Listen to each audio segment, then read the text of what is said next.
Audio friends, कैसे हैं आप सभी दोस्तों। हम कर रहे हैं चैप्टर 9 और ये है चैप्टर 9 का पार्ट 2। सर मुझे एक चीज़ बताइए कि हमने लास्ट चैप्टर में क्या क्या पढ़ा था, एक बार रिकॉल कर लेते हैं फटाफट। राइट, सबसे पहले विनीत सर का एक एजुकेशनल इंस्टीट्यूशन है। राइट, तो एजुकेशनल इंस्टीट्यूशन में आपको क्या क्या करना पड़ता है, ऑडिट सोचो। तो उसमें वो कहता है भाई देखो, मिनट्स बुक्स पढ़ो, उसकी अथॉरिटी देखो, उस पर कौन कौन से अप्लीकेबल लॉ हैं वो देख लो। राइट, ये कहीं भी आप जाओगे, कोई भी ऑडिट करने जाओगे तो आपको ये देखना पड़ेगा कि उसका स्ट्रक्चर क्या है, उसकी मिनट्स बुक क्या है, अथॉरिटी किसके पास है, बुक्स ऑफ अकाउंट में क्या लिखा है, और जो एक्सपेंडिचर है उनको अथॉरिटी कौन दे रहा है। ओके, नाउ सेकंड, आपको मैंने टिप्स दी कि भैया आप जाओगे बैलेंस शीट के ऊपर, बैलेंस शीट में असेट्स के ऊपर 2 से 3 पॉइंट आप बना सकते हैं।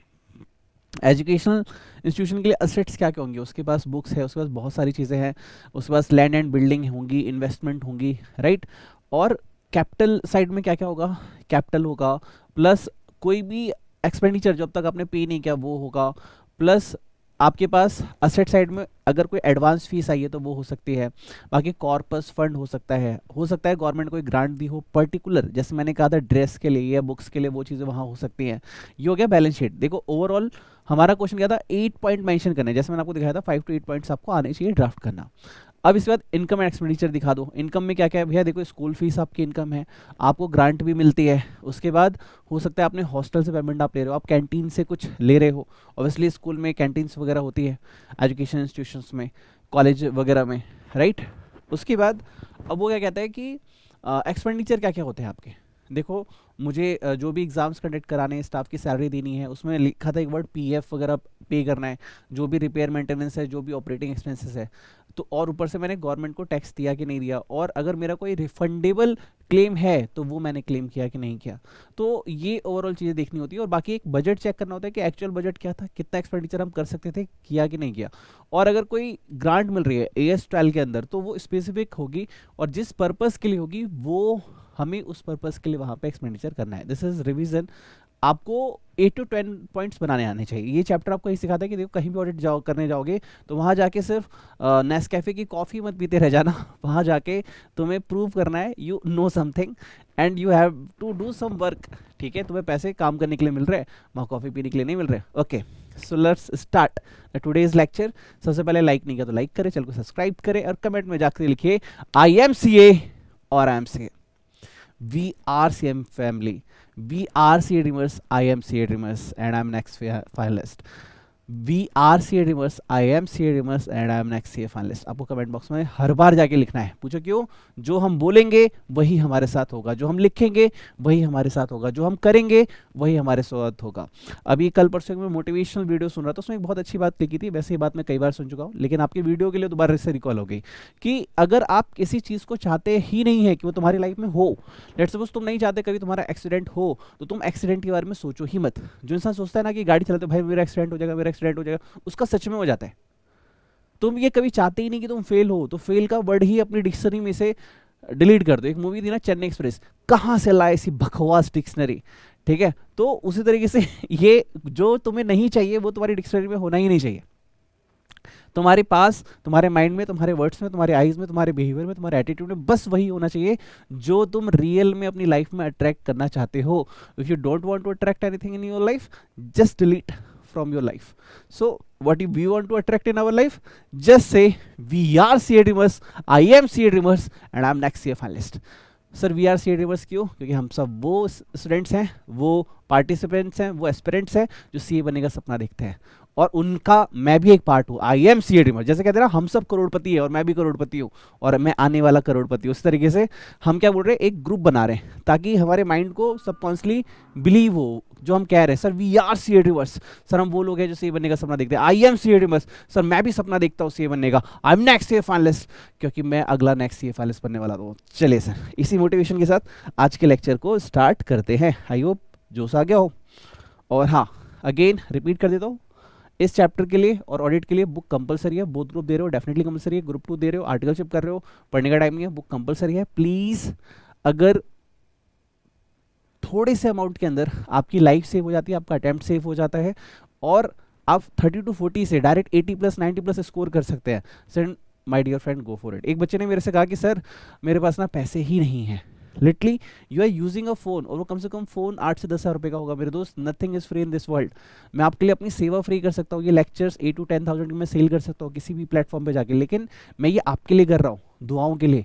बट अपने लिए कम से कम इतना भी मत गिरिए कि आपको कोई सहारा ही ना मिले। और कभी भी तुम्हारे पास पैसे ना हो तो ये मत कहो मेरे पास पैसे नहीं है, बोलो sir I am arranging, I am doing and I want to do. पूछता है क्यों? जैसा तुम बोलोगे वही तुम्हारी लाइफ में अट्रैक्ट होगा। तो ऑलवेज से आई वांट टू डू।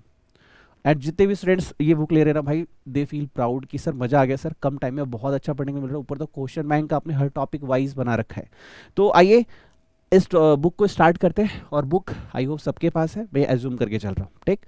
और जिनके पास बुक्स नहीं है व्हाट्सएप मैसेज कर देना 9357199404, क्योंकि हम सबको ऑडिट में 80 to 90 प्लस स्कोर करना है। ओके ठीक है सर। सर ये टॉपिक कितने मार्क्स का है? तो सर ये 5 to 8 मार्क का एग्जाम में पूछा जा सकता है, और ये एक 5 स्टार टॉपिक है, थोड़ा सा लेंथी टॉपिक है। और हमारा टारगेट रहेगा ऑडिट ऑफ फर्म और ऑडिट ऑफ होटल, और टाइम मिला तो ऑडिट ऑफ सोसाइटी, ये 3 टारगेट आज करने का। ये थोड़ा सा लेंथी है इसलिए सबसे पहले उठा लिया। As per the Brian Tracy sir, eat the frog जो सबसे पहले टॉपिक टफेस्ट हो उसको पिक करो। राइट स्टार्ट करते हैं। सर ये कहता है कि सर ऑडिट की अपॉइंटमेंट कैसे होगी, ऑडिटर की अपॉइंटमेंट कैसे होगी? जैसे आप यहाँ भी पढ़ोगे, उसके बाद जब आप एक टॉपिक पढ़ोगे कोऑपरेटिव सोसाइटी, उसमें भी आएगा। कोऑपरेटिव सोसाइटी में नेक्स्ट लेक्चर लगेगा कंप्लीट, हम कोऑपरेटिव सोसाइटी डिस्कस करेंगे, उसके सारे पार्ट्स जो भी एग्जाम में पूछ सकता है। ओके तो सर फर्म, फर्म तो आप सभी जानते हो, पार्टनरशिप का नाम सुना होगा तुमने। तो सर उसमें क्या होता है, 2 or more partners come together for a particular purpose to earn the profit, ठीक है। तो वहां पे क्या हो रहा है, ऑडिटर कैसे अपॉइंट होगा? तो auditor is to a firm is appointed by the partners. कौन अपॉइंट करेगा सर? पार्टनर्स। अब मान लीजिए 4 पार्टनर्स, तो कोई एक अपॉइंट, अरे भाई इसको ऑडिटर रख लेते रह गया, चारों है डिस्कस कर रहे हैं भाई इसको ऑडिटर रख लेते ना। Okay auditor's remuneration is also fix by the partners. तो पार्टनर ही लाते हैं, पार्टनर ही रेमुनरेशन फिक्स करते हैं। What is in our mind? अब वहां पे हम गए, हम बोल रहे भाई इधर दादा अंकल कौन है, दादा कौन है सर, बोर्ड ऑफ डायरेक्टर कौन है सर, यहाँ पे TCWG कौन है? अरे भाई फर्म को ऑडिट करने जा रहे हो, अंडरस्टैंड, यहाँ जो है पार्टनर ही है। ओके तो इतना चीज़ दिमाग में लेके चलना पड़ेगा, जो है पार्टनर ही है। सो भूल मत जाना इस बात को। वहाँ पे जाके ये दिखाना तुम्हें ऑडिट में सब कुछ आता है सर मैनेजिंग कमेटी किधर है, अरे भाई कंट्रोल करो, जो है पार्टनर ही है, सैलरी भी वही देंगे, अपॉइंट भी वही करेंगे। Okay letter of appointment should be clearly state the nature and scope of audit and particulars of limitations if any imposed. वो कह रहे हैं भाई तुम्हें क्या काम करने के लिए बुलाया जा रहा है, ये बात पहले ही लेटर ऑफ अपॉइंटमेंट पे होनी चाहिए, ठीक है। तो ऐसे 210 ये तुमने कहाँ पढ़ा था? ये तुमने मेरे साथ पढ़ा था चैप्टर 11 में। तो अब तक क्या क्या टारगेट हो गया है हमारा? हमारा चैप्टर 1 हो गया है, 11 आपने मेरे साथ कर लिया, उसके बाद 10 कर लिया, देन वी आर डूइंग 9। और कल एक दोस्त ने रिक्वेस्ट की थी कि सर इसके बाद चैप्टर 5 जरूर करवा देना, ये हमारे मोस्ट इंपॉर्टेंट टॉपिक हो जाएंगे, ठीक है सर। अगर मैंने तुम्हें ये करा दिया ना, आपको पता है 50 to 60 इसी में स्कोर कर लोगे लिटरली। ये बिगेस्ट टॉपिक है और ये ही सबसे बड़ी टॉपिक है जो स्टूडेंट नहीं करवाते, बाकी तो कर लेते हैं। इसके बाद कुछ रह जाता है तो चैप्टर 4 जो सबसे लेंथी है, अदरवाइज सारे टॉपिक अराउंड 2 to 3 लेक्चर्स के, ठीक है सर। तो लेटर ऑफ अपॉइंटमेंट ऐसे 210 के अंदर आप जानते हो कि कहीं भी आप अपॉइंटमेंट करोगे तो कैसे क्या रिक्वायरमेंट्स होती है, चैप्टर 11 में आप पढ़ चुके हैं। ओके तो हमने क्या क्या पढ़ा? पार्टनर को अपॉइंट करेंगे, किसको? ऑडिटर को। सैलरी कौन देगा? Partner. Okay if the firm is required to get its account audited, अगर फर्म चाहती है कि उसका अकाउंट ऑडिटेड हो under the requirement of any institute, किसी भी लॉ के अंदर या जिस लॉ के भी अंदर आप चाहते हो, तो auditor should ensure compliance of that law. तो ऑडिटर क्या करेगा? उस कंप्लायंस को, उस लॉ को पढ़ के आएगा, वो उसकी जो भी कंडीशंस होगी ऑडिटर भैया चेक कर लेंगे। And in case of non compliance auditor will have to qualify the report. और अगर जो लॉ आपके ऊपर लगता है, अगर आपने वो कंप्लाई नहीं किया, तो ऑडिटर क्या कहेगा कि भाई दया दया कुछ तो गड़बड़ है, ठीक है। तो ऑडिटर भैया, कबीर सिंह के भैया क्या बोलेंगे? कुछ तो गड़बड़ है, कुछ तो गड़बड़ है। यानी आपके ऊपर जो लॉ लगता था, आपके ऊपर जो कंडीशंस लगती थी, आपको जो फ्रेमवर्क फॉलो करने थे, आपने वो नहीं किए, FRF आपने फॉलो नहीं किया। ओके तो अब तक हमने क्या पढ़ा, एक बार रिकॉल करते हैं ब्रेन के अंदर फटाफट। सर हमने ये पढ़ा कि अपॉइंटमेंट कौन करता है? पार्टनर करता है। रेमुनरेशन कौन देते हैं? पार्टनर देते हैं। और ऑडिटर जब जाएगा तो लेटर ऑफ अपॉइंटमेंट में लिखा रहेगा कि भैया उसको क्या काम करना है, कैसे काम करना है। अगर कोई कंडीशन इंपोज होनी है तो वो भी पहले से लिख दी जाएगी। ओके सेकंड थिंग कि अगर आपको अपना अकाउंट ऑडिट कराना है तो ऑडिटर को पता होना चाहिए कि आपके ऊपर कौन से इंस्टीट्यूट मतलब लॉ लगता है।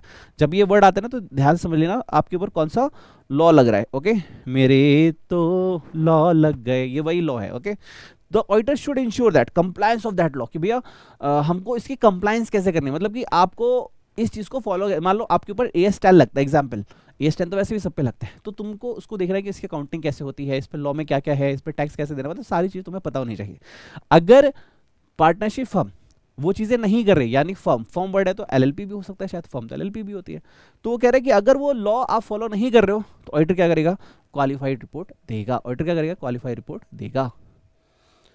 चलिए सर, अब इसके बाद हमारे पास है matters to be considered before starting audit, मतलब तुम जब ऑडिट करने जाओगे तो तुम्हें किन किन बातों का ध्यान रखना होगा। सर अभी तो आपकी अपॉइंटमेंट हुई है, कबीर सिंह की अपॉइंटमेंट हुई है, कबीर सिंह को अपॉइंट हो गया, अब वो क्या क्या करेगा, मैटर्स टू बी कंसिडर्ड मतलब किन बातों को वो दिमाग में रख के जाएगा अगर वो करने जा रहे हैं ऑडिट किसका, फर्म का। Okay, before starting the audit the auditor should examine the partnership agreement. वो क्या देखने वाला है सर, पार्टनरशिप एग्रीमेंट देखने वाला है, यानी पार्टनर्स के बीच कंडीशंस क्या है, उनके रेशियो क्या है, सबसे पहले कि उनका प्रॉफिट शेयरिंग रेशियो क्या है, उनकी डिसोल्यूशन की कंडीशन क्या है, अगर कोई नया पार्टनर आ रहा है तो उसकी कंडीशन क्या है, मतलब सारी कंडीशंस वगैरह वो चेक करेगा। And not the provision there in as regard of the following, इन बातों का उसे ध्यान रखना है। ओके, क्या क्या बात रखेगा sir, name and style under which the business shall be conducted, मतलब काम कैसे होना है। देखो लिटरली अगर मैं बोलूँ तो क्लास 12th में जब पार्टनरशिप की अकाउंट पढ़ाई जाती है तो ये बात बताई जाती है, सच बोल रहा हूँ मैं, अभी लेटेस्ट बुक देखी थी, मैंने एक बच्चे को ऐसे में गाइड करके पढ़ा रहा था, उसने मेरे से पूछा भैया जरा बता देना, मैंने उसको बताया, लिटरली ये वर्ड वहाँ पे लिखा हुआ है। अगर क्लास 12th की अकाउंट की बुक आप देखो तो ये लिखा हुआ है वहाँ पे, name and style under which the business shall be conducted, मतलब तुम्हें काम क्या करना है भाई। लेट्स सपोज तुम्हें सेल करने शूज का काम करना है, तुम्हें शूज पसंद आ गए जी, करो। ड्यूरेशन ऑफ एनी पार्टनरशिप, कहीं तुम कंडीशन के साथ तो नहीं आए हो कि हम 1 ईयर काम करेंगे, 2 ईयर काम करेंगे, 3 ईयर काम करेंगे, या फिर कब तक काम करना है, कोई पर्टिकुलर पर्पस लेके तो नहीं आए हो। Amount of capital contributed by each partner, her partner कितने पैसे लेके आएगा, बोलो मेरे साथ, हर पार्टनर कितने पैसे लेके आएगा पार्टनरशिप फर्म के लिए। Period at end of which the accounts will closed, और कितने समय के अंदर आप अकाउंट अपना क्लोज करना चाहते हैं, क्लोज मतलब अपनी बैलेंस शीट वगैरह कब कब आप बनाओगे। And proportion in which the profit shall be divided among the partners, और तुम अपना प्रॉफिट कैसे बांटने वाले हो। सर ये तो आपने ऊपर बता दिया पार्टनरशिप एग्रीमेंट, हाँ तो एग्रीमेंट के अंदर ये सारी बातें एग्रीमेंट की ही हैं, ठीक है। Okay, now provisions as regard maintenance of books of account, मतलब बुक्स ऑफ अकाउंट मेंटेन करने के लिए भी तुमने कोई लॉ बना रखा है क्या। जैसे जैसे एग्जांपल दे रहा हूँ, जब तुम कंपनीज एक्ट पढ़ते हो तो वहाँ पे लिखा रहता है कि भाई अंडर राइटिंग कमीशन 5% से ज़्यादा नहीं होनी चाहिए, बट अगर आप चाहो तो SR स्पेशल रेजोल्यूशन पास करके AO को अल्टर करके इट कैन बी रिस्ट्रिक्टेड, ये लाइन लॉ के अंदर लिखी हुई है, तो 5% से रिड्यूस करके हम 2% 1% भी कर सकते हैं, ठीक है, याद आ रहे हैं। तो उसी तरीके से कह रहा है अगर पार्टनर्स चाहे तो provision regarding maintenance of books account, तो बुक्स ऑफ अकाउंट को मेंटेन करने के लिए कोई प्रोविजन की जरूरत है तो वहां पे यूज कर सकते हैं। Borrowing capacity of the partners, कि एक पार्टनर कितना पैसा ले सकता है, borrowing capacity of the partner, यानी एक पार्टनर कितना पैसा ले सकता है, बोरोइंग कैपेसिटी मतलब वो कितना पैसा ले सकता है। Okay, rate at which interest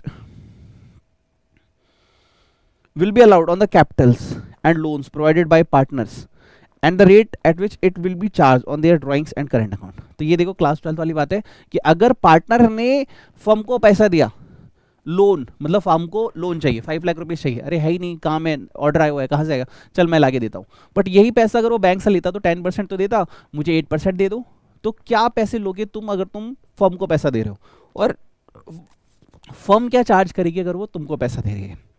now salaries applicable है क्या, ड्यूटीज ऑफ द पार्टनर वो अपनी प्रॉपर करते हैं क्या, authority to operate the bank account of the firm किसके पास है, अथॉरिटी ऑफ द बैंक, यानी कौन वहां बैंक से डील करने चाहते हैं। Limitation and restriction that have been agreed upon, मतलब कोई लिमिटेशंस है क्या कि ये काम नहीं करने हैं, ये काम कर सकते हैं, ऐसा कुछ है क्या आप लोगों में। Right and powers of partner and on their implied authority to place the firm's credit और टू रेंडर इट लायबल, या किसी के पास ऐसी पार्टनर है, मतलब ऐसी कोई पावर या अथॉरिटी है क्या कि आप पार्टनरशिप फर्म को लायबल ठहरा सकते हो अपने किसी एक्ट के थ्रू। ओके, तो ये पॉइंट्स कुछ है जो हमें करके जाने हैं, जो आप करके जाएंगे क्योंकि आप है मेरे CA Kabir Singh, right. Sir हम तो दीदी है तो CA काव्या, और लड़के हो तो CA Kabir Singh. Okay sir, क्या क्या एडवांटेज है, ये ऐसा करने का फायदा क्या क्या होगा। सर फायदा है सर डिस्प्यूट नहीं होगा, सर 30,000 का प्रॉफिट है एग्जाम्पल, और 2 पार्टनर्स है, तो 15-15 बढ़ जाएगा। अगर कुछ नहीं कह रखा, पार्टनरशिप डीड साइलेंट है तो, या फिर जो पीएसआर है उसमें बढ़ जाएगा। बट अगर ऑडिट नहीं हुआ तो क्या होगा, आपस में झगड़ा होगा कि भाई तूने गलत प्रॉफिट ले लिया, तूने गलत प्रॉफिट ले लिया, तो we have to calculate it. Dissolution, अगर डिसोल्यूशन करना है फर्म का तो ऑडिटर भैया क्या करेंगे, हेल्प करेंगे कि प्रॉपरली एसेट्स को रीसेल करवा के उसकी क्या वैल्यू है, क्या प्रॉपर अकाउंट, कितने किसको क्या कैश लेके आना है, कौन क्या कैश लेके जा सकता है, एवरीथिंग। रिलायबल, लोग भरोसा करते हैं, यानी अगर किसी चीज़ के आगे सीए का नाम लग गया तो लोग भरोसा करेंगे कि ये काम सही हुआ है। एडमिशन, अगर नया पार्टनर आ रहा है तो क्या क्या कंडीशंस चेक करेंगे, ठीक है। कंट्रोल, अब नया पार्टनर आ रहा है, नया पार्टनर आ रहा है, आपने बोला भाई हमारे फर्म की गुडविल है 5 लाख, लेके आ। बोलेगा भाई मेरे को तो यकीन नहीं है, कह रहे देख भाई ऑडिटेड बैलेंस शीट, अब हाँ भाई सही बोल रहा है तो मैं लेके आता हूँ 5 लाख, तो रिलायबिलिटी बढ़ती है। Control and audit is effective safeguard against any undue advantage. क्या चैप्टर 1 तुमने पढ़ा है? चैप्टर 1 में जब आता है बेनिफिट ऑफ ऑडिट, मेरे को ऐसा लगता है आप उस हेडिंग को पढ़ोगे और यहाँ पे पढ़ोगे तो डिक्टो कॉपी पेस्ट फील होगा तुम्हें, ठीक है। तो तुम खुद से भी ये पॉइंट्स लिख सकते हो, ठीक है। होमवर्क लिख रहा हूँ, एक बार रीड कर लेना। इस बार sir specific points to be covered, क्या क्या बातें इसमें कवर्ड होनी चाहिए। उसके बाद हम बात करेंगे एलएलपी की, ओके। स्टार्ट एलएलपी करना था लेकिन हमने पार्टनरशिप से स्टार्ट किया। Sir specific points to be covered, कहाँ पे हमें ध्यान देना है? सर आपको ध्यान देना है लेटर ऑफ अपॉइंटमेंट पे, कि आपको confirming that letter of appointment sign by the partner, क्या वो पार्टनर ने साइन किया था? ऐसा तो नहीं है कि आपको सिर्फ एक पीडीएफ का प्रिंट आउट दे दिया, साइन होना चाहिए ताकि आप उन्हें बाद में लायबल ठहरा सको। नाउ ड्यूली ऑथराइज्ड, उस पर स्टैंप वगैरह की जरूरत है तो वो भी है क्या? Now clearly states nature and scope of audit contemplated bye the partner, specifically limitation. तो अभी आपने ऊपर एक पॉइंट पढ़ा था यहाँ पे मेरे साथ कि आप लेटर ऑफ अपॉइंटमेंट में ये लिखोगे कि ऑडिटर भैया आगे क्या क्या काम करेंगे और उन पर कोई लिमिटेशन लगाई जा रही है तो वो भी वहाँ पे लिखी जाएगी। तो लेटर ऑफ अपॉइंटमेंट में हम ये बात देखेंगे कि ऑडिटर भैया क्या काम करने के लिए आए हैं और ऑडिटर भैया के ऊपर क्या क्या लिमिटेशन है। अगला जी पार्टनरशिप डॉक्यूमेंट क्या है, ये स्पेसिफिक पॉइंट है जो आपको वहाँ पे जाके चेक करना है। तो examine partnership deed to ensure that it had sign by all the partners. तो पार्टनरशिप डॉक्यूमेंट में पहला पॉइंट का आपको चेक करना है कि भैया सारे पार्टनर ने इसको क्या किया हो, साइंड किया हो, okay. And registered with the registrar of firms, और आपने इसको रजिस्टर भी करा रखा है, यानी बाद में ये ना हो कि मैं कैसे यकीन कर लूँ इसके ऊपर, तो लॉ सपोर्ट करेगा उसको। Ascertain from partnership deed about capital contribution, मतलब कौन पार्टनर कितना कैपिटल ला रहा है, किसका प्रॉफिट शेयरिंग रेशियो कितना है, उस पर इंटरेस्ट कैपिटल अगर आप डाल रहे हैं फर्म के अंदर तो आपको कितना मिलेगा, पावर एंड रिस्पॉन्सिबिलिटी क्या है पार्टनर की, राइट। उसके बाद मिनट बुक, मिनट बुक में आपको डिसीजन मेकिंग पता चल जाएगी कि ये अभी क्या प्लानिंग कर रहे हैं किस चीज़ को लेके। Study minute book if any maintain to record the policy decision taken by the partner, specially minutes relating to the authorisation of extraordinary और capital expenditure, raising of loan, purchase of assets और other matters. मतलब कि वो क्या करना चाहते हैं, क्या वो लोन उठाना चाहते हैं, क्या वो कोई कैपिटल एक्सपेंडिचर करना चाहते हैं, क्या उनका स्पेसिफिक पर्पस क्या चल रहा है, उनका मकसद क्या चल रहा है, ये सारी बातें मिनट बुक आप पढ़ोगे तो आपको आइडिया लग जाएगा। ऑब्जेक्टिव ऑफ पार्टनरशिप, पार्टनरशिप का पर्पस पता चल जाएगा, भाई ये काम क्या करना चाहते हैं, आप अपना काम डिसाइड कर रहे हो कि वहां जाके क्या करोगे, पहले ये जान लो कि वो लोग क्या करते हैं। Now verifying the business in which partnership is engaged in the authorized by the partnership agreement. Now books of account, examine whether books of account appear to be reasonable and are considered adequate in relation to the nature of the business of the partnership. मतलब जो nature आपका है क्या आप उस nature के according अपनी books of account maintain करते हैं। सर एग्जांपल, आपका ऑनलाइन बिजनेस है तो ऑनलाइन कोई भी चीज़ जनरेट होती है तो वो तुरंत बैंक में दिखनी भी तो चाहिए, ओके। सर एक ट्रांजेक्शन हुई 10 दिनों तक वो ट्रांजेक्शन आपके अकाउंट में दिखी ही नहीं, सो हु इज रिस्पॉन्सिबल, क्या दिक्कत आ रही है। नाउ म्यूचुअल इंटरेस्ट, सबका फायदा। Now verifying generally that the interest of no partner has suffered by any activity engage in any partnership which it was not authorised to do under the partnership deed और by any violation of any provision in the partnership agreement. मतलब देखो दोनों तरफ बातें कह जाती है, भाई जिसका हक है उसको हक मिलना चाहिए और जिसका हक नहीं है उसे वो काम नहीं करना चाहिए। अगर ऐसा कुछ हो रहा है तो आपका है कि आप उसे चेक करें और बताएं सबको। Now division of profit, verifying the profit and loss have been divided among the partner in agreed profit sharing ratio, okay. And next, provision for taxes, confirming that a provision for firm's tax payable by the partnership has been made in the account before arriving at the amount of profit divisible among the partners. अच्छा एक चीज बताता हूँ आपको, एक question है audit of firm में normal firm, और एक है सर एलएलपी जो अब शुरू होगा। तो एग्जाम में कितने चांसेस हैं दोनों के आने के? तो अगर 5 एग्जाम होते हैं तो अभी जो आपने पढ़ा उसके 1 चांसेस हैं और 4 चांसेस होंगे इसके आने के, अगर यही टॉपिक आने वाला है तो, राइट? क्योंकि पार्टनरशिप उनको पता है, क्लास 12 से आप पढ़ते आ रहे हो, आपको पता है, आप बना के लिख सकते हो। लेकिन एलएलपी में क्या लिखोगे? This is the issue for you till जब तक हम इसे पढ़ने के लेते हैं। चलिए सर, अब हम पढ़ते हैं basics of limited liability partnership. Okay, चलिए sir LLP is govern by the limited liability partnership act 2008। यानी अगर आप एलएलपी पढ़ने जा रहे हो तो आपको पता होना चाहिए इसके ऊपर लॉ कौन सा लग रहा है। तो इस पे लॉ कितना कौन सा लग रहा है सर? LLP act 2008। क्या एमसीक्यू में पूछा जा सकता है? जी सर, एमसीक्यू में पूछा जा सकता है। सर पार्टनरशिप एक्ट क्या होता है? 1932। अगर आप बचपन में कभी आपने पार्टनरशिप पढ़ा हो तो 1932 लगता है जनरल वाले पे, राइट? और इस वाले पे क्या लगता है? 2008। सर कितने पार्टनर मिनिमम होने चाहिए? ये सारे क्वेश्चन एमसीक्यू के एंगल से है। मिनिमम 2 पार्टनर तो होने चाहिए एलपी बनाने के लिए। At least 2 partner would be designated partner who would be required to take DPIN, designated partner identification number. तो आपको यहाँ पे पार्टनर बने रहने के लिए और पार्टनर बनने के लिए डीपीआईएन चाहिए होता है, ठीक है? तभी आप क्या कहोगे? Designated partner. Okay, small limited liability partnership, अगर आपको स्मॉल लिमिटेड लायबिलिटी पार्टनरशिप बनानी है तो वो क्या कह रहे हैं? Contribution of which does not exceed 25 lakh और such higher amount not exceeding 5 crore. Such higher amount क्या होता है? जब आप कंपनी एक्ट पढ़ते हो तो वहां पे भी ये लिमिट आती है। कई बार क्या होता है, लॉ इसको एक्सटेंड कर देता है।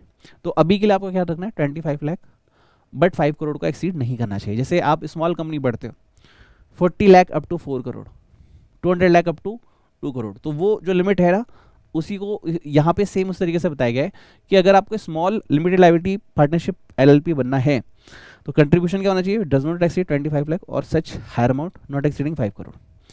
और टर्नओवर की बात क्या कही है? एंड ये सर कंट्रीब्यूशन, ये है टर्नओवर। टर्नओवर क्या है? As per the statement of account and solvency of the immediately preceding financial year does not exceed 40 lakh. अगर आपका टर्नओवर 40 लाख को क्रॉस करता है और सच हायर अमाउंट, ठीक है?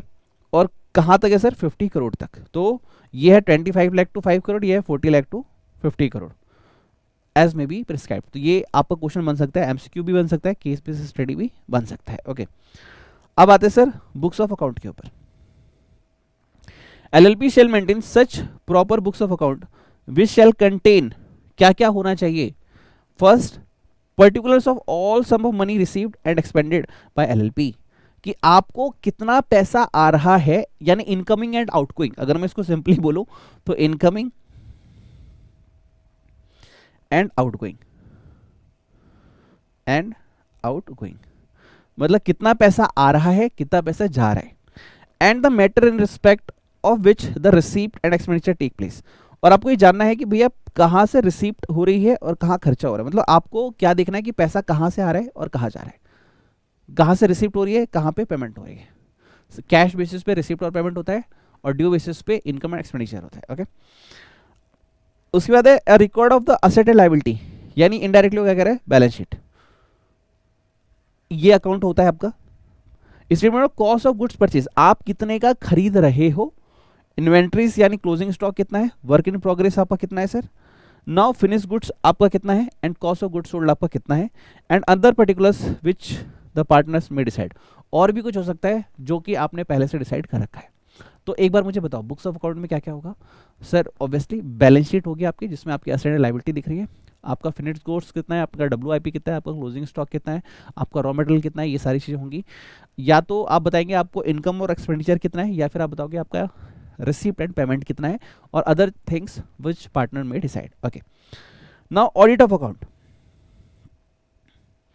कहता है account of LLP should be audited in accordance with the rule 24 of LLP rule 2009। तो आप अगर पॉसिबल हो तो रूल 24 जो है ये कोशिश करना दिमाग में, नहीं आया तो कोई बात नहीं, रट्टा मत मारना। ये चैप्टर वैसे भी बहुत बड़ा है, बहुत बड़ा है, ठीक है। Okay, now LLP whose turnover does not exceed in any financial year 40 lakh और whose contribution does not exceed 25 lakh shall not be required to get sales account audited. तो क्या ऑडिट कराने की जरूरत पड़ेगी? तो रूल 14 क्या बोलता है, रूल 24 क्या बोलता है कि अगर ध्यान सुनो, अगर किसी भी फाइनेंशियल ईयर में आपकी टर्नओवर एक्सीड नहीं कर रही, कितना सर, 40 लाख, और अगर आपका कंट्रीब्यूशन एक्सीड नहीं कर रहा 25 लाख, तो आपको ऑडिट करना यानी कि जरूरत नहीं पड़ेगी। ये इंपॉर्टेंट पॉइंट है, प्लीज इसको याद कर लेना। तो who is needed to be audited? जिसको 40 लाख इन टर्नओवर और 25 लाख इन कंट्रीब्यूशन क्रॉस होगा तो ऑडिट कराना, वरना नहीं कराना। A partner of such limited liability decided to get the account of such LLP audited, the account shall be audited on in accordance with such rules. अगर देखो, ये है कंपलसरी, ये है वॉलंटरी। अगर तुम्हारी मर्जी है और तुम्हें लगता है कि नहीं मुझे ऑडिट करवाना ही कराना है, क्यों कराना है, लोन लेना है या फिर कोई भी जरूरत है आपको, अगर आपकी नीड है आप करवा लो, लेकिन लिमिट क्या, 25 लाख और 40 लाख की। ओके सर, ऑडिटर को कैसे अपॉइंट किया जाएगा? ऑडिटर में be appointed by the designated partner of the LLP. कौन अपॉइंट करेगा? Designated partner of LLP. और वहां कौन अपॉइंट करता था? सर वहां पे पार्टनर्स ही अपॉइंट करते थे, यहाँ डेजिग्नेटेड पार्टनर अपॉइंट करेंगे। Okay, at any time of the first year. अब देखो इसमें condition, at any time for the first financial year. जब आपने नया नया एलएलपी स्टार्ट किया है तो फर्स्ट फाइनेंशियल ईयर में आप किसी भी समय पे अपॉइंट कर सकते हो, ठीक है, but before the end of the financial year, यानी 31 मार्च से पहले। यानी 31 मार्च से पहले आप कभी भी अपने ऑडिटर को अपॉइंट कर सकते हो। क्या मैं 30 मार्च को भी कर सकता हूँ? आंसर है यस। उसने क्या बोला? उससे पहले, जब पहली बार आपका फाइनेंशियल स्टेटमेंट बनेगा तो। अब फाइनेंशियल ईयर फर्स्ट कौन सा होता है सर? सर इनकम टैक्स में भी आपने पढ़ा है। मान लीजिए किसी को 14 फेब को आया कि भाई मैं ना रोज बेचने का बिजनेस करता हूँ, स्टार्ट करो, तो कभी भी आइडिया आ सकता है। दिवाली पे आइडिया है कि सर मैं ज्वेलरी सेल करूंगा, करो सर। काम निकल पड़ा, धनगुरु नानक, भगवान की कृपा थी, धनगुरु नानक, बहुत अच्छी बात है, तो स्टार्ट कर दिया आपने। अर्निंग ज़्यादा हो गई से 50-60 लाख हो रही है। तो वो कह रहा है कि आप कब ऑडिटर अपॉइंट करोगे? तो फाइनेंशियल ईयर क्लोज होने से पहले कभी भी। ओके, अब कहता है at least 30 day prior to the end of each financial year other than first financial year, यानी इसको हम क्या बोलेंगे? Next financial year. Next financial year, और एक वर्ड और होता है जो हम लॉ में यूज करते हैं, सब्सीक्वेंट ईयर, ठीक है, सब सिक्वेंट ईयर, यानी पहले ईयर को छोड़ के, जिसमें हमने बिजनेस स्टार्ट किया तो उसको छोड़ दिया, तो 31 मार्च को हमने छोड़ दिया। 30 डेज प्रायर, यानी मार्च से पहले क्या आता है? फेब, यानी 28 फेब मान के चलो, इसके आसपास या इससे पहले आप कभी भी अपॉइंट कर सकते हो, 30 डेज पहले कर लेना बस। Okay, now till the casual vacancy in the office of the auditor. मान लो कैजुअल वैकेंसी आ गई। कैजुअल वैकेंसी क्या होती है? ऑब्वियसली आपने पढ़ा होगा ऑडिट के अंदर। तो to fill the casual vacancy caused by the removal of the auditor, ठीक है। तो ये कब होता है? जब ऑडिटर को हटाया जाता है। पार्टनर्स में appoint the auditor if the designated partner have failed to appoint them. तो अगर डेजिग्नेटेड पार्टनर ने अगर वो भूल गया अपॉइंट करना, तो नॉर्मल पार्टनर जो डेजिग्नेटेड नहीं है वो भी अपॉइंट कर सकता है as per the need. Okay sir, फायदा क्या है बताओ? देखो ये बच्चों वाले क्वेश्चन है और लिटरली चैप्टर 1 से तुम ये पढ़ते आए हो। आई विल शो यू, रुको 1 मिनट रुको, अब मुझे लग रहा है मुझे दिखाना ही पड़ेगा। रहने दो, नहीं दिखा रहा मैं टाइम वेस्ट होगा, रहने देते हैं। तो सर एरर का पता चल जाएगा। अच्छा जी, 5 स्टार है और होमवर्क भी है, ठीक है। एरर का पता चला है, कोई गलती हुई है तो पता चल जाएगा। अच्छा जी, मतलब ऑडिट का फायदा भाई, ये तो बच्चों वाली बात है जो चैप्टर से पता नहीं कब से पढ़ते आ रहे हो तुम। सर कोई डिस्प्यूट हो रहा है कि भाई मेरी सैलरी मुझे गलत मिली है, या फिर टैक्सेस गलत पे हो रहे हैं, या फिर एम्प्लॉय सैलरी ज़्यादा मांग रहे हैं, या कोई भी रीजनिंग कि भैया एम्प्लॉय को लगता है कि प्रॉफिट अच्छा खासा हुआ है लेकिन तुम उन्हें सैलरी नहीं बढ़ा रहे हो, कोई भी डिस्प्यूट्स है अगर ऑडिट हुआ तो सॉल्व हो जाएगा। सर रिलायबिलिटी, लोग भरोसा करेंगे कि भाई ऑडिटर भैया ने, कबीर भैया ने बोला है तो सच बोला होगा। बेटर कंप्लायंस एंड मैनेजमेंट, भैया इससे क्या होगा? लॉ वगैरह जो भी है वो प्रॉपर फुलफिल हो जाते हैं। Now reconstitution for setting account between the partner at the time of admission, death, retirement, insolvency, insanity, etc. Auditor account are accepted by those concerned who's dealing with the LLP। मतलब कोई भी कोई आ रहा है, कोई जा रहा है, किसी की डेथ हो गई, कोई इंसॉल्वेंसी हो गई, तो किसी भी केस में आप ऑडिट कराओगे तो लोग ये मानेंगे कि आपने सही करवाया है और जो भी अब जजमेंट हो रहा है वो बिल्कुल सही हो रहा है। ओके अच्छा जी, अगले जी, returns to be maintained by and filled by the LLP. Sir literally बोलो ये टॉपिक ही इंपॉर्टेंट है, मैं क्या बोलूँ, हर चीज़ पे स्टार ही लगा रहा हूँ मैं। सर क्या, कौन सी रिटर्न फाइल करनी है? देखो पहला जी फॉर्म 11, ध्यान सुना, और एक जी फॉर्म 8, ध्यान से सुनना प्लीज़, बहुत इंपॉर्टेंट है, बहुत इंपॉर्टेंट है, बहुत है। और इस पर मेरे हिसाब से या तो केस बेस्ड स्टडी आएगी या तो एमसीक्यू आएगा। ध्यान सुनना, देखो एक तरीका है मैं क्लास नोट्स लिखवा दूँ, मैं इस पर बुक क्यों पढ़ा रहा हूँ, क्योंकि आपको बुक की आदत नहीं है और ये चैप्टर क्या है लिखने में बहुत बड़ा हो जाएगा, कितने पॉइंट्स लिखोगे आप खुद सोचो। तो बुक से एक बार पढ़ के क्वेश्चंस पे ध्यान दो, जो पैटर्न है इस चैप्टर को पढ़ने का उस पर ध्यान दो, ठीक है। कहते हैं every LLP would be required to file annual return, भैया सबको फाइल करनी है। मेरा क्वेश्चन जी मैं तो नहीं कर रहा, ओ प्रधान चौधरी भाई करनी पड़ेगी, कंपलसरी है, ओके। कैसे फाइल करोगे जी, फॉर्म 11 में, वो वाला फॉर्म कहता है सर 24 क्या बोलता था, किन लोगों को ऑडिट नहीं करवाना, 40 लाख की लिमिट एंड 25 लाख की लिमिट, और ये बोलता है फॉर्म 11 कि भैया सबको अपनी रिटर्न मेंटेन करनी पड़ेगी, ठीक है। To be maintained and filed with LLP with ROC, कितने दिनों में सर करोगे, तो ये बोलता है सर आपको फाइल करनी है, आरओसी को फाइल करना है 60 days of the closure of the financial year, यानी 31 मार्च से 60 डेज कितने होते हैं सर, एज्यूम करो तो अप्रैल और मई, तो अप्रैल और मई को लेके चलो भाई बस, अगर इससे ज़्यादा तुम्हें टाइम नहीं मिलेगा, मतलब मई क्लोज होते होते अप्रैल और मई के एंड तक ये तुम्हें रिटर्न फाइल करनी होगी, तुम ये मत कहना मैं नहीं कर पाया, ओके ठीक है sir. The annual return will be available for public inspection on payment of the prescribed fees of the registrar, अगर कोई रजिस्ट्रार को पैसे देके वो जानना चाहता है इस एलएलपी में क्या चल रहा है तो वो ये कैसा कर सकता है, आप उसे मना नहीं कर सकते। पैसे क्यों लिए जाते हैं, ऐसा ना हो जाए कोई चने खा रहा है और समोसा खा रहा है, चाय पी रहा है, अरे भाई चलो इंस्पेक्शन, अरे भाई दिखाइयो जरा या की एक झाड़ या की स्टेटमेंट दिखाइयो मोए, तो भाई ऐसा नहीं होगा, प्रिस्क्राइब्ड फी देनी पड़ेगी, आपको टाइम बताया जाएगा इतने दिन में इस समय पे आना, तब आपको दिखाया जाएगा। नाउ फॉर्म 8, ध्यान सुनना, ये हाई अलर्ट वाला है पॉइंट, यहाँ पे रेड लेबल लगा दो। Every LP is also required to submit statement of account and solvency in form 8 which shall be filed within a period of 30 days from the end of 6 month financial year to which the statement of which account insolvency relates।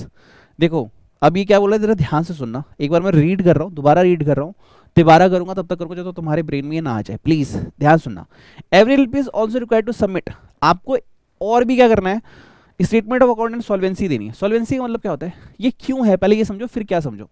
क्यों इसलिए है कि मान लो आप काम करे जा रहे हो, आपको पता है कि आपकी फर्म डूबने वाली है, खत्म होने वाली है, लेकिन ऑडिटर चेक करेगा इसका गोइंग कंसर्न खतरे में तो नहीं है, क्या पार्टनर अपनी लायबिलिटी को पे करने के लिए उसके पास फंडिंग है, अगर नहीं है तो ऑडिटर का काम है कि सॉल्वेंसी रिपोर्ट में बताओ कि ये पार्टनरशिप फर्म में दिक्कत आ रही है, इस एलएलपी में दिक्कत आ रही है। क्यों, क्योंकि ऐसा ना हो वो लोन ले रहे हैं, सब कुछ ले रहे हैं, फिर वो डूब जाए। क्यों, क्योंकि partner is only liable up to the capital amount contribution, partner decide किया सिर्फ 2 करोड़ तक दे सकते हैं और उन्हें 10 करोड़ की लायबिलिटी जनरेट करी तो 8 करोड़ कौन देगा, सो चेक द सॉल्वेंसी। तो इसलिए ऑडिटर को क्या कहा जा रहा है, फॉर्म नंबर 8 शनिदेव का, 8 नंबर शनिदेव का होता है। Every LP is also required to submit statement of account and solvency in form 8, तो आपको सॉल्वेंसी रिपोर्ट देनी है फॉर्म नंबर 8 में, which shall be filed within the period of 30 days from the end of 6 month of the financial year. तो भैया आपकी 31 मार्च and हुई, ठीक है, 6 मंथ के 30 डेज के अंदर आप सॉल्वेंसी रिपोर्ट फाइल करोगे, ओके। अब है sir auditors duty regarding duty audit of LP, जब आप एलएलपी करोगे तो किस किस बात का ध्यान देना है, तो देखो एंगेजमेंट लेटर का ध्यान देना है। इसमें क्या होगा, ऑडिटर भैया आइए चाय पीजिए और जाइए आपको सैलरी मिल जाएगी, नहीं, ऑडिटर भैया से क्या काम करवाना है, उनसे क्या काम नहीं करवाना है, कौन कौन से लिमिट लगा रहे हैं, ये सारी बातें डिस्कस करेंगे। मिनट्स बुक आपका काम है कि आप मिनट्स बुक को स्टडी करो, if minute book is being maintained, अगर बनाई जा रही है तो auditor shall refer it any resolution pass regarding any accounts, मतलब कोई खर्चा तो होने वाला नहीं है, कोई लोन तो नहीं ले जाने वाला, कोई जाने वाला तो नहीं है, कोई आने वाला तो नहीं है, अगर ऐसी कोई बात है तो पढ़ लो, तुम्हें फ्यूचर फोरकास्टिंग पता चल जाएगी कि यहाँ पे क्या होने वाला है। एलएलपी में क्या क्या एग्रीमेंट है इसको जरा पढ़ लेना, तो ये सारी वही बातें एग्रीमेंट जो पार्टनरशिप फर्म में थी। नेचर क्या है बिजनेस का, कैपिटल कंट्रीब्यूशन क्या है, इंटरेस्ट क्या है कैपिटल कंट्रीब्यूशन पे, ड्यूरेशन ऑफ पार्टनरशिप क्या है, ड्राइंग अलाउड कितनी, मतलब एक पार्टनर कितनी ड्राइंग ले सकता है वो, सैलरीज क्या है, कमीशन क्या है, राइट एंड ड्यूटी क्या है पार्टनर्स की, method of settlement of account क्या है between partners at the time of admission, retirement and admission, any loan advances bye the partner, ऐसा कुछ तो है नहीं, any loan advance bye the partner, कि पार्टनर कोई लोन दे सकते क्या एडवांस बाय द पार्टनर, और उनका प्रॉफिट शेयरिंग रेशियो क्या है। रिपोर्टिंग में आप चेक करोगे वेदर रिकॉर्डेड लेफ्टलेट ट्रू एंड वेरियो, ये रेफ्लेक्ट नहीं होगा, ये होगा रिफ्लेक्ट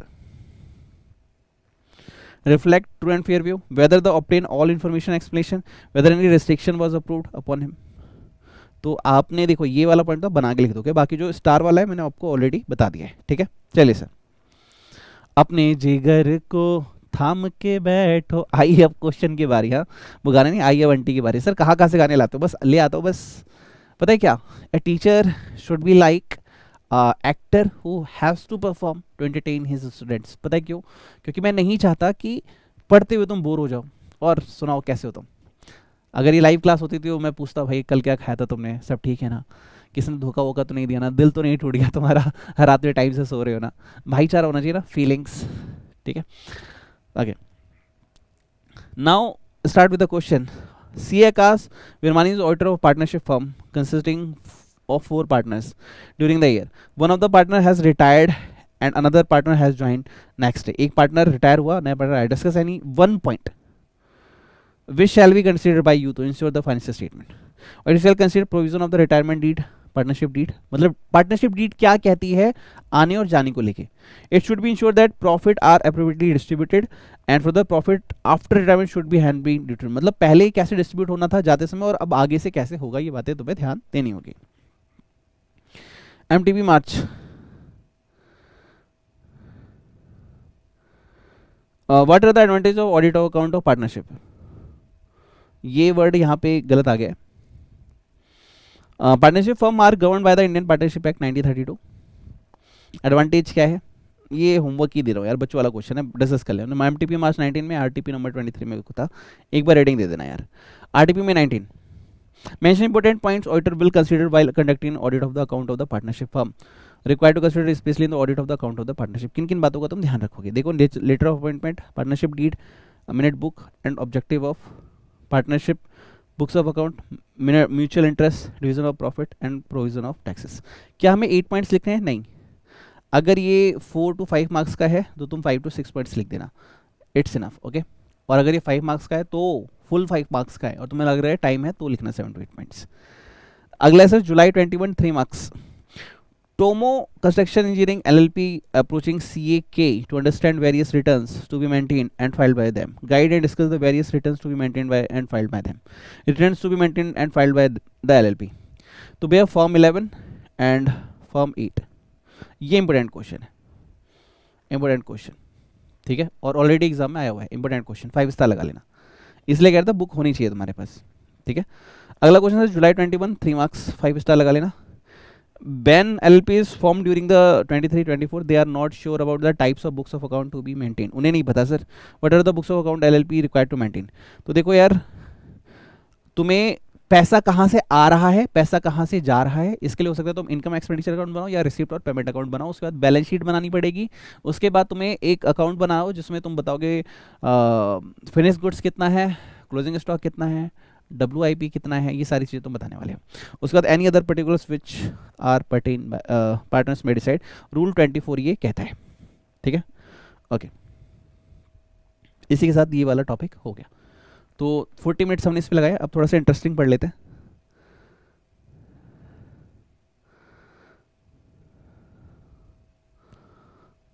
ओ तुझे मिर्ची लगी तो मैं क्या करूं, ऑडिट ऑफ होटल्स। चलो, ऐसा था मेरा कल वैसा था मेरा आज, audit of hotels, audit of hotels, okay. Sir कितने मार्क का क्वेश्चन आएगा? Sir 45 marks. आपको देखो यार, सिंपल सी बात है, 4 to 5 मार्क का आएगा, 8 पॉइंट्स लिखने होंगे। क्या LLP के बारे में 8 पॉइंट्स तुम इमेजिन कर सकते हो? हाँ सर मैं कर सकता हूँ। पहली बात, अकाउंट्स कौन कौन से मेंटेन होंगे? तो अकाउंट मेंटेन होंगे balance sheet, profit and loss या फिर रिसीप्ट एंड पेमेंट अकाउंट। उसके बाद WIP, closing stock, finish goods. उसके बाद अदर रिक्वायरमेंट्स में भी, ये तो 4 पॉइंट यही हो गए। उसके बाद sir form number 8, form number 11, okay, form number 11 और फॉर्म नंबर 8, ठीक है। और ये 2 पॉइंट हो गए, 6 पॉइंट हो गए, ओके। सर अपॉइंट कौन करेगा? डेजिग्नेटेड पार्टनर जो होगा वो अपॉइंट करेगा, सैलरी भी वही डिसाइड करने वाला है। ऑडिटर क्या क्या देगा? लेटर ऑफ एंगेजमेंट पे ध्यान देगा, बट उनकी पार्टनरशिप डीड क्या है उस पर ध्यान देगा, मिनट्स बुक पे ध्यान देगा, एप्लीकेबल लॉ वगैरह जो है उस पर ध्यान देगा। 6 to 7 पॉइंट आ गए, 1-2 पॉइंट और लिख देना, हो गए 8 पॉइंट्स यार। कितना टेंशन मत लिया करो, जस्ट रिलैक्स, कूल एंड काम, ओके। चलिए सर, हाँ बेनिफिट क्या है ऑडिट करवाने का? और एक क्वेश्चन और क्या था कि किन लोगों को 25 लाख और 40 लाख की लिमिट अप्लाई करेगी? अगर तुम्हें ऑडिट नहीं करवाना, मतलब ये लिमिट अगर क्रॉस नहीं हुई तो ऑडिट कंपलसरी नहीं है। सो अगर इसके बाद भी तुम करवाना चाहते हो तो वो वॉलंटरी है। ये पॉइंट इंपॉर्टेंट था। ओके, तो हो गए आपके 8 to 10 पॉइंट्स हो गया। Audit of hotel. Sir hotel का ऑडिट, सर होटल का ऑडिट कैसे होता है? उसमें जाओ, होटल लो। अच्छा देखो, चलो देखो मैं अगेन अपना केस बताता हूँ, केस से फिर याद करने की कोशिश करेंगे। अभी हम गए थे जयपुर। ओके, जयपुर में वहाँ पे अब तो दिल्ली से जो हाईवे बन गया मुंबई एक्सप्रेस है, वहाँ से आप डायरेक्टली 4 to 5 आवर्स में जयपुर पहुँच सकते हो अगर आपके पास कार है तो कहानी क्यों बता रहा हूँ, होटल में कनेक्ट होगी, डोंट वरी। अब हम लोग गए, हमने जब रात हो गई तो हमने पता किया होटल है क्या नियर बाय बहुत सारे एक्सपेंसेस होटल थे। हमने सोचा थोड़ा सा चीपर मिल जाए, थोड़ा सा और आगे गए, खाने की कोशिश की, कोई अच्छा मिल जाए, नहीं मिल रहा था। ओके, फिर कोशिश की फिर से, तो एक होटल मिल गया। अब होटल गली के अंदर था, एकदम अंदर जाके गली के अंदर, चलो पहुंच गए गली के अंदर। ओके, अब पूछा भैया कमरा खाली है? कह रहे सर है तो नहीं, आधे एक घंटे बाद हो जाएगा। Okay, it means availability of room. तो हमने पूछा सर चार्जेस कितने? सर उसने कहा सर 1500 प्लस जीएसटी। जो पहले वाले थे होटल्स वो बहुत महंगे थे, वो थे 5000 रुपीज़ प्लस जीएसटी। मैंने कहा दोस्त यारी में क्यों उतने पैसे खर्चे करने? सर आप भी पैसे के बारे में सोचते हो? नहीं मैं बिल्कुल नहीं सोचता, बट सोचता हूँ क्योंकि मुझे तुम्हें क्वेश्चन बताना है। ओके, अब मैंने कहा कि सर सारे होटल बुक है? उसने कहा हाँ सर अभी सीजन टाइम है, तो सीजन टाइम में सारे होटल बुक होते हैं, this is called occupancy rate. Okay, तो ठीक है, तो हम लोग गए, उन्होंने पानी वगैरह की बोतल दी, गेट अनलॉक किया। मैंने कहा भाई बहुत बदबू आ रही है। उसने कहा रूम फ्रेशनर चला देता हूँ, एसी चला दिया, टीवी वगैरह भी काम कर रहे थे, वॉशरूम वगैरह हाँ प्रॉपर रखा था, साबुन वगैरह भी रखा था वहाँ पे। अरे एक मेरा दोस्त गया था, उसने बैग लिया, बैग में डाला सब कुछ। जब भी नाम नहीं लूँगा मैं उनका, वो कहता है अरे भाई सबके पैसे दिए हैं वसूल करो, तो जो भी मिले सब डाल लो बैग में, ब्रश डाल दो, टूथब्रश डाल दो, शैम्पू डाल दो। क्या तुमने भी ऐसा कभी किया है? कमेंट बॉक्स में लिखना, नहीं किया तो कोई बात नहीं, तो सब डाल दो ऐसा, मतलब आते समय। तो वहाँ पे सब कुछ था, चादर वदर उन्होंने फ्रेश करना, अच्छे तकिया, क्वेश्चंस यूज़ करना, सब कुछ। उसके बाद खाने वगैरह हमने पूछा, उन्होंने कहा सर खाना वगैरह चाय वगैरह आपको ऑर्डर पे मिलेगी, if you order we will serve you, if not order we will not serve you, it's not part of the amount. तो एक इनकम क्या होगी वो वाली। तो वेटर को कॉल करना है तो नंबर है सर, कॉल कर दो। अच्छा सर वाईफाई वगैरह, सर पासवर्ड है, हर फ्लोर का अलग है, ले सकते हो आप। ओके, हम लोग सो गए, सवेरे बोला भैया चाय पिला, उसने कहा ठीक है सर, बोलते चाय 5 AM उन्होंने चाय बनवा के दी, 40 रुपीज़ पर टी, कोई बात नहीं ठीक है, चलो सर उन्हें चाय बना के दी। अब चेकआउट का टाइम आया, तो हमने अपना सारा सामान ऊपर से नीचे लिफ्ट के थ्रू हम लेके आए। सर ये कहानी क्यों बता रहे हो? ये होटल के टाइम काम आएगी इसलिए बता रहा हूँ। अब उसके बाद हमने पूछा सर कैश या ऑनलाइन? ऑनलाइन ले लो सर, फ़ोन पे हमारे पास कैश नहीं है। उसने कहा नहीं सर कैश ही चलेगा, ऑनलाइन नहीं चलेगा। मैंने कहा जीएसटी ले रहे हो फिर भी कैश में तुम ऐड करके ले रहे हो। अब एक चीज़ तुम्हें सिखा रहा हूँ, if someone asking to you GST, first of all ask GST number from his और हिम, और उसके बाद GST bill, otherwise does not need to pay GST, क्योंकि वो तुमसे जीएसटी के पैसे ले लेते हैं लेकिन जीएसटी भरते नहीं है, जीएसटी के नाम पे चीज़ें महंगी कर रहे हैं। ये एक टिप दे रहा हूँ, हमेशा जब भी कोई जीएसटी बोले, बोले सर बिल दोगे? अगर हाँ तो मैं जीएसटी पे करता हूँ, वरना नहीं दूंगा। तो समझो पॉइंट्स बता रहा हूँ आपको। ओके, तो उसके बाद फिर कैश अरेंज किया, यहाँ वहाँ से दिए गए कैश, फिर लॉक लगाया, फिर हम निकल के बाहर आ गए। ओके, तो होटल पे कौन सा लॉ लगता है नहीं लगता है आपको समझना होगा। उनके कोई डॉक्यूमेंट्स वगैरह हैं वो देखना पड़ेगा, कोई मिनट्स वगैरह तो वो चेक करना पड़ेगा। इसके बाद हमेशा की तरह हम देखेंगे इनकम साइड में इनको इनकम कहाँ कहाँ से होती है। तो when ever he selling T और फूड, वाटर बोटल्स जो भी वो दे रहे हैं वो उनकी इनकम है। कार पार्किंग की फैसिलिटी हो सकता है पेड हो, वो भी उनकी एक इनकम है होटल्स वालों की। जो रूम वो दे रहे हैं पर आर बेसिस है, पर डे बेसिस पे है, या 8 to 10 आवर्स 12 आवर्स क्या पैकेज है, वो भी एक उनकी इनकम है। ओके, एक्सपेंडिचर क्या है सर? जो आपके लिए स्टाफ है वो एक्सपेंडिचर है, जो पर्सन आपको बार बार आके सर्व कर रहा है वो भी एक्सपेंडिचर, जो उन्होंने कैंटीन मेंटेन कर रही है वो भी उनके लिए एक्सपेंडिचर है। हो सकता है वो होटल तो चला रहे हैं लेकिन वो उनका खुद का ना, वो खुद रेंट पे लेके चला रहे हैं, वो भी उनका एक्सपेंडिचर है। Okay, income and expenditure, assets and liability. अगर वो बिल्डिंग उनकी खुद की है तो असेट्स, वो बिल्डिंग एंड लैंड बिल्डिंग उनकी खुद की है। हो सकता है वो जो पैसा आ रहा है वो कहीं इन्वेस्ट कर सकते हैं, इंटरेस्ट आ रहा हो, और हो सकता है किसी कोई पर्सन है जयपुर में 1 साल के लिए रहने वाला है, उसने पहले ही एक चेक दिया 2 करोड़ का, ले भाई तू रख, 1 करोड़ का ले भाई तू 10 लाख का चेक रख। तो अगर प्रीपेड आ गया, ऐसा तो होता ही नहीं है लेकिन फिर भी बोल रहा हूँ, तो वो क्या हो गया, उनकी एक एडवांस पेमेंट रिसीव्ड हो गई। तो एडवांस क्या हो गया, आउटस्टैंडिंग लायबिलिटी। और कोई बंदा मेरे जैसा चला गया, पैसे नहीं दे रहा, वो क्या हो गया, उनकी एसेट हो जाएगी भाई रिकवरी। ओके, तो जो भी वो बिल जनरेट कर रहे हैं, ध्यान सुना, अब आपका बिल जनरेट हुआ होगा, हाँ, तो बिल जनरेट पे नंबर क्या थी, टाइमिंग क्या थी, कौन सा बंदा आया, उसका नाम क्या, कहाँ से आया था, आधार कार्ड पैन कार्ड आपने लिया था कि नहीं लिया था। और कैपिटल साइड में आपकी आउटस्टैंडिंग वो एडवांस जो भी आपने लिया है वो आपके लिए लाइबिलिटी है। कैपिटल साइड में आप सोचो कैपिटल्स होंगी, और भी क्या चीज़ें हो सकती हैं। तो ये क्या हो गया, एक ओवरऑल आइडिया आपके माइंड में लग गया। नाउ स्टार्ट रीडिंग कि बुक ने कैसा दिया है, फिर एक दो पॉइंट्स और सीख लो, तुम्हारा काम बन जाएगा। हाँ, एक चीज़ और होटल वालों में, और एक होटल हो गया, होटल के केस में क्या होता है कि कई बार हम बस से या किसी कॉन्ट्रैक्ट पे कहीं जाते हैं ना, तो उनकी आपस में सेटिंग होती है, बस वालों की, जो टूरिस्ट वाले होते हैं और उनकी। तो वो आपको उसी होटल पे ले जाएंगे जहाँ उन्हें सबसे ज़्यादा कमीशन मिलती है, वो उसी होटल पे ले जाएंगे जहाँ पे उन्हें खाना फ्री मिलता है। समझ रहे हो मेरी बात को, जहाँ पे उन्हीं का सब कुछ फ्री होता है अरेंजमेंट, या उनको कमीशन मिलती है, ये भी एक चीज़ होती है। लेकिन जी bill freezing internal control check करो। Bill freeze one of the greatest problem. Bill freeze मतलब चोरी। सर कैसे, अब मैंने ऑर्डर किया कि सर 3 प्लेट फुल प्लेट पनीर बनाओ, पनीर की सर कितना, sir 500 rupees per plate, okay 1500 ले आओ। अब वो गए, वो 1 किलो पनीर लाए 200 रुपीज़ की, उन्होंने थोड़ा सा काट के अपना पन्नी में रख दिया। बीबी को कॉल आया था, बीबी आज पनीर की सब्जी खाओगे, उसने कहा कोई बात नहीं रे, मैं लेके आता है तेरे लिए। या तो उसने पनीर रख लिया, या तो सब्जी मेरे में से निकाल के थोड़ा सा ले गया, क्या पता चलेगा क्या नहीं। तो पिल्फ्रिज, चोरी चकारी होने के बहुत ज़्यादा चांसेस होते हैं। Is one of the greatest problem in any hotel, and the importance of the internal control can not be undermined. It is the responsibility of the management. क्या ऑडिटर पकड़ेगा क्या, ओ तूने 100 ग्राम पनीर चुराई थी भाई, 100 ग्राम्स पनीर स्टोलन भाई क्या आप ये करने वाले, क्या नहीं, ये तुम्हारा चिल्लर चकारी वाला काम नहीं है। अच्छा, एक फायदा होता है, आप कभी होटल को ऑडिट करने जाओगे, खाना फ्री मिलता है, खाना फ्री मिलता है। आप जाओगे, बहुत रिस्पेक्ट से बैठाएंगे, अरे ऑडिटर सर आए हैं सर, आइए सर खाइए सर, काफ़ी इज्जत मिलती है। To introduce control which will में, सर जो भी बंदा होता है होटल के नाम पे क्या बोलता है, और खाना फ्री मिलेगा। ये बता रहा हूँ तुम्हें कि तुम कभी ऑडिट करने जाओ तो बोलना, तुम तो कबीर सिंह हो ना, हाँ, तो तुम जाओ, जाना तो याद रखना, खाना लंच लेके मत जाना, उधर मिलेगा सब, okay. To introduce control which will minimize the leakage, okay, मतलब मैनेजमेंट की रिस्पॉन्सिबिलिटी, भाई चोरी ना हो या हो तुम्हारी रिस्पॉन्सिबिलिटी है। Evidence of their success is provided by the preparation of regular trading accounts for each sales point and detailed scrutiny of resulting profit percentage which any deviation from the anticipated।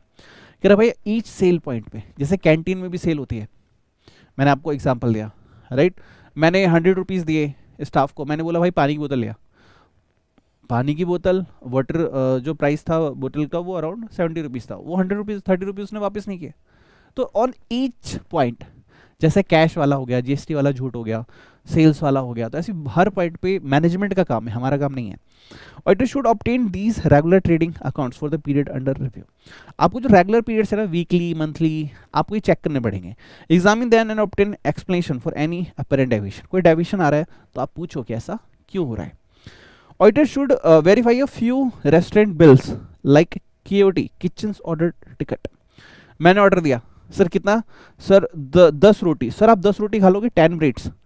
अरे भाई अकेले थोड़ा जाऊंगा, 2-4 लोग भी तो साथ में होंगे, 2-2 रोटी लोग सब खाएंगे मिल गया, अच्छा, प्लस 2 फुल प्लेट मटर पनीर। अब ये उसके पास गया, तो जो ऑर्डर आया है क्या उसकी ही पेमेंट चार्ज की गई, ऐसा तो नहीं है कि बिल कुछ और आया था पेमेंट कुछ और हुई, ऐसा हो जाता है। कई बार आपने कुछ ऑर्डर किया, वो चार्ज करना भूल गए, आपने बोला कि सर ये आप भूल गए वाटर बोतल का चार्जेस, या फिर रोटी मैंने 2 एक्स्ट्रा मंगाई थी भूल गए, तो ये सारी चीज ऐड करो यार। और basic record, this would enable him to ensure that control regarding revenue cycle are in order. Auditor should satisfy himself, मतलब खाना खा के चेक करो कि खाना वहाँ का बढ़िया है कि नहीं, सेटिस्फाई करो खुद को। अरे सर क्या सिखा रहे हो, हाँ मैं झूठ बोल रहा हूँ, ऐसा कुछ भी नहीं है, I am just kidding, okay. Auditor should satisfied, ठीक है। सर ये कैसे कैसे एग्जाम्पल लेते हो आप, अरे बेटा क्या करूं, मैंने बोला था ना टीचर का काम ही है। अब मान लो 50 मिनट्स का लेक्चर हो गया, अगर तुम बोर हो रहे हो तो यानी मैं अच्छा नहीं पढ़ा पा रहा, चैप्टर बोरिंग थोड़ा सा जाएगा, लेकिन मैं कोशिश करूंगा कि तुम्हें हंसा पाऊं बीच बीच में, थोड़ा सा क्रिएट कर पाऊँ तुम्हारा मूड कि हाँ एग्जाम टाइम है या टेस्ट टाइम है, तुम बोर ना फील करो.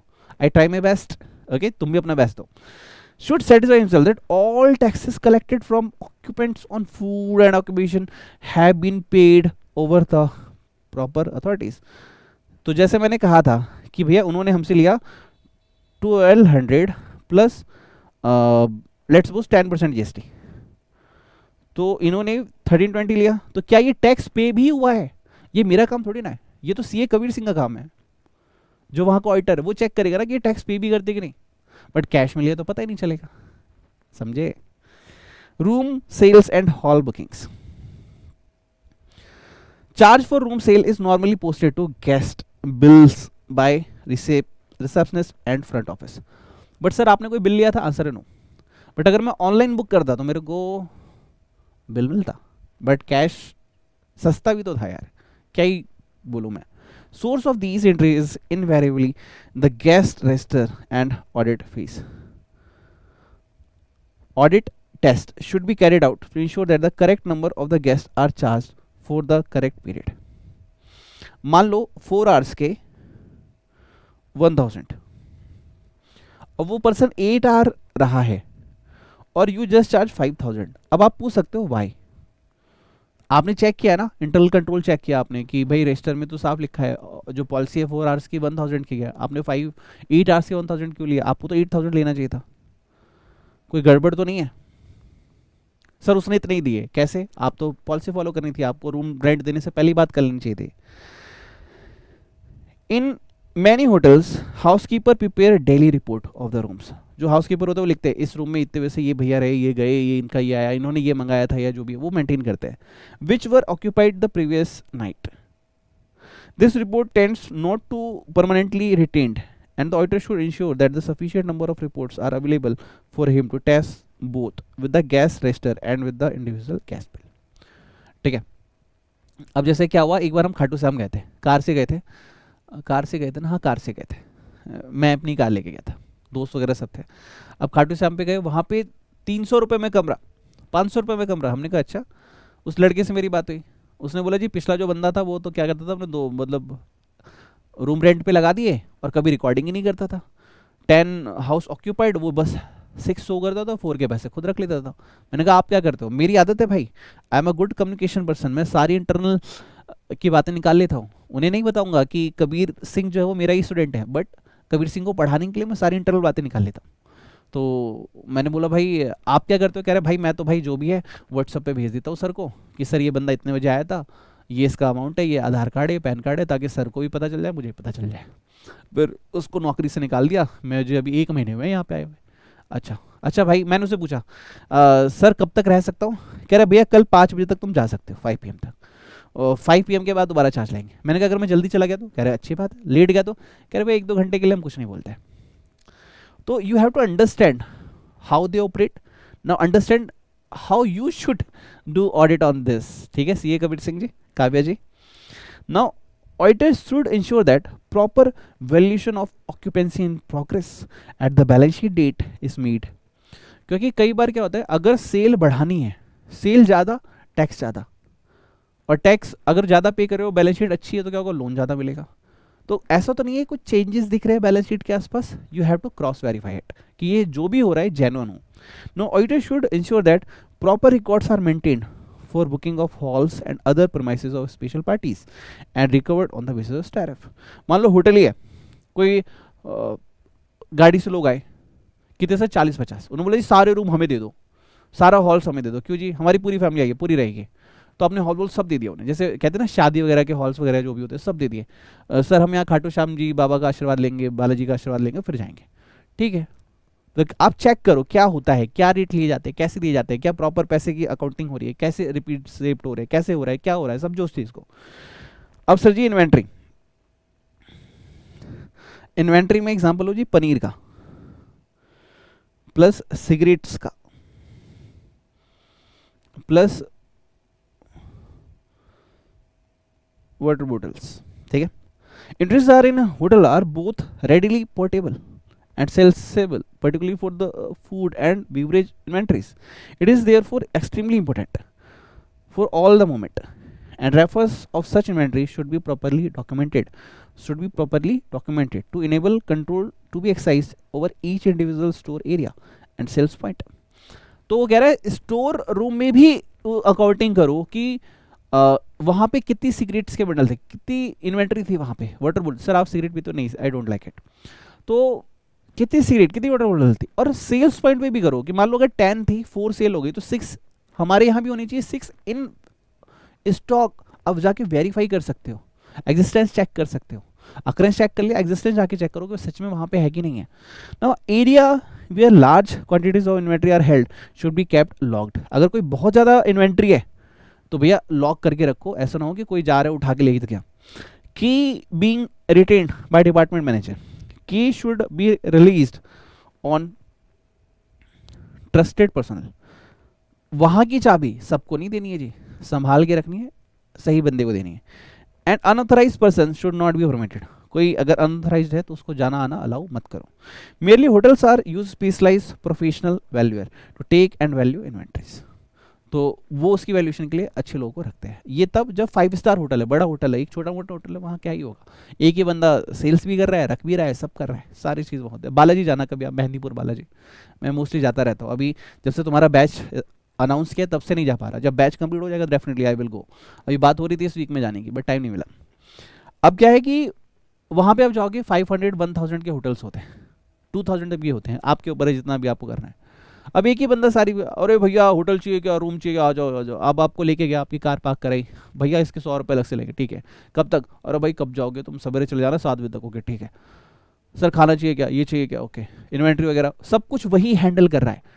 तो आपको चेक करना पड़ेगा, आप जब ऑडिट करने गए हो वहाँ कैसे, पर अगर वहाँ की पर डे इनकम 10,000 है तो मंथ की कितनी हुई 3 लाख। और कुछ होटल्स ऐसे भी होंगे जहाँ 10 to 30,000 पर रूम चार्जेस होंगे। You have to select which kind of entity it is, और वहाँ पे कैसे आपको जाके ऑडिट करना है। आप ताज होटल का ऑडिट करने जा रहे हो, वहाँ पे आपका क्या माइंड चलना चाहिए। आप एक नॉर्मल ऑडिट करने जा रहे हो, नॉर्मल में ऑडिट का देखो पॉलिसीज तो वही रहने वाली है, लेकिन वहाँ क्या थीम रहने वाली है, understand it. Not travel agent and shops, ये मैंने आपको बताया, ट्रेवल एजेंट्स वहीं पे ले जाते हैं जहाँ उन्हें कमीशन मिलती है। For leisures coming through travel agents और other looking agencies, bills are usually made on the travel agent और बुकिंग एजेंसीज, जैसे ऑनलाइन हम बुकिंग करते हैं। Auditors should ensure that money are recovered from the travel agents और booking agencies as per the terms of the credit allowed, और उनको हम discount वगैरह भी देते हैं जो हमें कस्टमर ला के देंगे, या फिर उन्हें खाना फ्री करते हैं या कमीशन देते हैं। Now commission if any paid to travel agents और booking agents should be checked by the reference to the agreement on that behalf. Okay, MTP 22, RTP May 22, MTP September 22। Pilferage one of the greatest problem, कौन करेगा जी, management ठीक करेगा।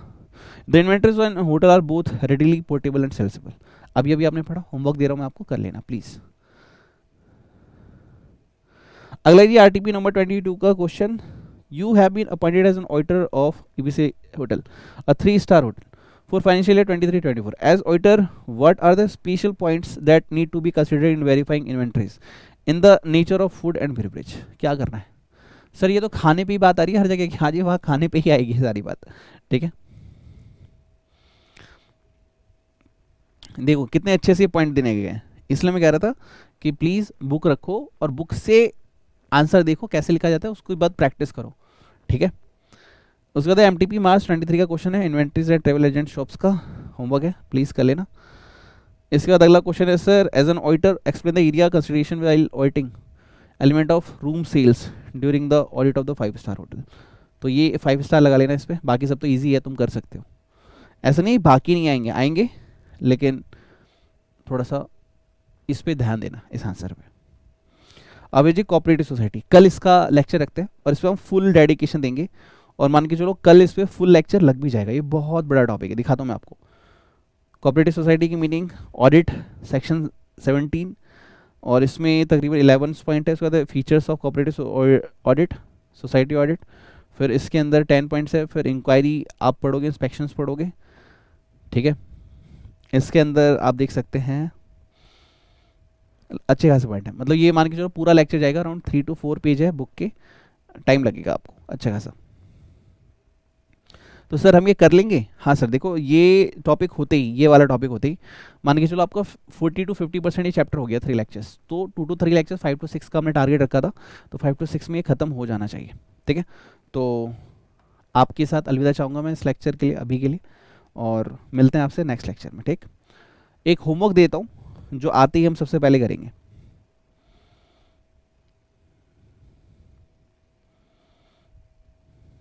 Audit of trust and societies.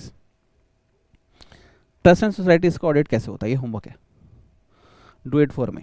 ठीक है, थोड़ा सा है, छोटा सा, मैं देखता हूँ तुम कर पाओगे कि नहीं कर पाओगे, और उसके बाद ये चैप्टर खत्म हो जाएगा। क्या इस पे क्वेश्चन कभी आए हैं? सर अभी तक तो इसके ऊपर क्वेश्चन नहीं आए हैं, बट एक छोटा सा पॉइंट है, होमवर्क दे रहा हूँ, कर लेना।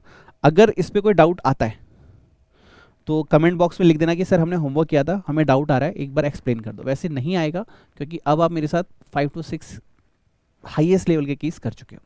चलिए, अलविदा चाहूँगा, और गुरु को गुरु दक्षिणा जरूर दीजिएगा। कमेंट बॉक्स में जाके लिखेगा we are CADMAS, I am CADMAS, I am next CA finalist.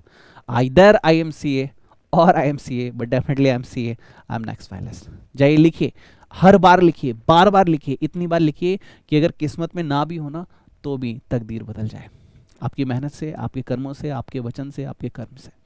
अपना ख्याल रखिएगा, मिलता हूँ आपसे नेक्स्ट लेक्चर में। Thank you, God bless you, take care, bye bye. I hope आप एंजॉय कर रहे होंगे।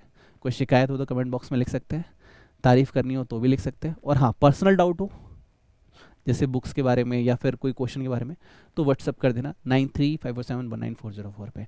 उम्मीद कीजिएगा कि आप इस बार 100% पास करेंगे, और बिलीव कीजिएगा कि आप 100% करेंगे, और नहीं भी कीजिएगा फिर भी करेंगे, क्योंकि करना ही है, we don't have any option.